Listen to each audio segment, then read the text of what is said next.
یہ میری فیوریٹ ترین حدیث ہے حدیث قدسیوں میں سے، صحیح مسلم میں کتاب البر والصلہ چیپٹر کے اندر ظلم کا جو باب ہے کہ ظلم کرنا حرام ہے، اس میں یہ حدیث ہے۔ 10 باتیں اس حدیث میں بیان کی ہیں اللہ تعالیٰ نے نبی صلی اللہ علیہ وسلم کے ذریعے۔ حدیث قدسی، الفاظ اللہ تعالیٰ کے، فرمان اللہ تعالیٰ کا، نبی صلی اللہ علیہ وسلم کے مبارک لفظ۔ اب یہ ذرا سنیے، اس میں وہ بات بھی اینڈ پہ آ جائے گی، اس کی میں ایکسپلینیشن نہیں کروں گا کیونکہ ٹائم تھوڑا ہے، آپ کو خود ہی سمجھ آ جائے گی۔ سیدنا ابو ذر غفاری رضی اللہ تعالیٰ عنہ نبی صلی اللہ علیہ وسلم سے بیان فرماتے ہیں کہ اللہ تعالیٰ فرماتا ہے، نمبر 1، اے میرے بندو، میں نے اپنی ذات کے اوپر ظلم حرام کر دیا ہے اور اسے تمہارے درمیان بھی حرام کر دیا ہے، لہذا تم بھی ایک دوسرے پر ظلم مت کرو۔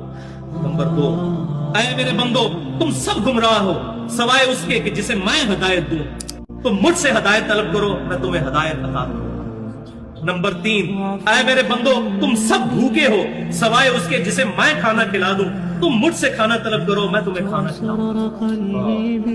نمبر 4، اے میرے بندو، تم سب ننگے ہو سوائے اس کے جسے میں لباس پہنا دوں، تم مجھ سے لباس مانگو، میں تمہیں لباس دوں گا۔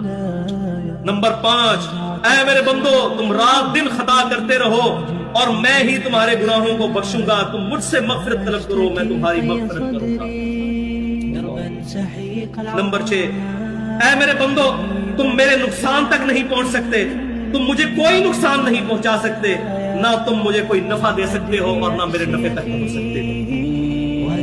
نمبر 7، اے میرے بندو، اگر تمہارے اگلے اور پچھلے انسان اور جن سب کے سب مل کر اس پرہیزگار شخص کی طرح ہو جائیں جو تم میں سب سے پرہیزگار ہے، تم میری بادشاہت میں کوئی اضافہ نہیں کر سکتے۔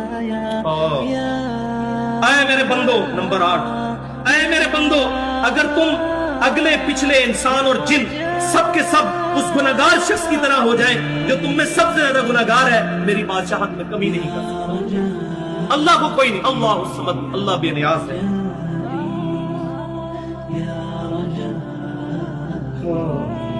نمبر 9، اے میرے بندو، اگر تمہارے اگلے اور پچھلے انسان جنات سب کے سب مل کر ایک میدان میں اکٹھے ہو جائیں اور مجھ سے سوال کرے تو ان میں سے ہر ایک کو اس کی خواہش کے مطابق عطا کروں گا، میرے خزانے میں اتنی کمی بھی نہیں آئے گی جتنی ایک سوئی کو سمندر میں داخل کرنے سے۔ اور نمبر 10، اے میرے بندو، یہ تمہارے ہی اعمال ہیں جنہیں میں نے تمہارے لیے محفوظ کر لیا۔ کتنا قدردان ہے اللہ، ہمارے اعمال محفوظ کرتا ہے، قیامت الدین جزا دے گا۔ اے میرے بندو، یہ تمہارے ہی اعمال ہیں، دیکھیں کتنا قدر شناس ہے، اور بندے کو کیا کہنا چاہیے؟ اللہ تیرا فضل ہے۔